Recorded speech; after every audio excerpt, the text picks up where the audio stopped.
নমস্কার, আমি Shweta Agarwal, DM and DEO পূর্ব বর্ধমান।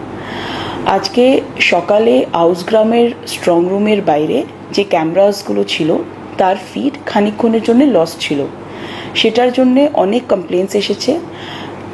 এটা আমার তরফ থেকে একটা বক্তব্য আমি দিতে চাই। As soon as the information was received by the returning officer যে ক্যামেরার ফিড লস্ট হয়েছে, in less than 5 minutes উনি স্ট্রং রুমের বাইরে পৌঁছে গিয়েছিলেন। রিজন বিং কি উনি already on the way to the strong room ছিলেন ফর হার ডেইলি ইন্সপেকশন। তারপরে উইদিন 10 মিনিটস আমার অ্যাডিশনাল ডিস্ট্রিক্ট ম্যাজিস্ট্রেট ডেভেলপমেন্ট উনি পৌঁছে গিয়েছিলেন, অ্যান্ড উইদিন অ্যানাদার 10 মিনিটস আমি নিজে পৌঁছে গিয়েছিলাম।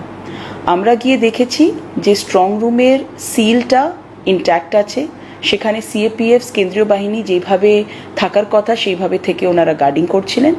টেকনিক্যাল ফল্ট হয়েছিল, টেকনিক্যাল ফল্টের জন্যে ক্যামেরাগুলো অফ হয়ে গিয়েছিল, আর আমরা দাঁড়িয়ে থেকে ওই ক্যামেরাগুলোর টেকনিক্যাল ফল্টটা ঠিক করিয়েছি, and in the shortest time possible আমরা ওই ফিডগুলোকে আপ অ্যান্ড রানিং করিয়েছি। এইটা নিয়ে যে গুজব ছড়াচ্ছে সেটার জন্যে আমার এইটুকুই বলা যে প্লিজ অ্যাবস্টেইন ফ্রম ইট।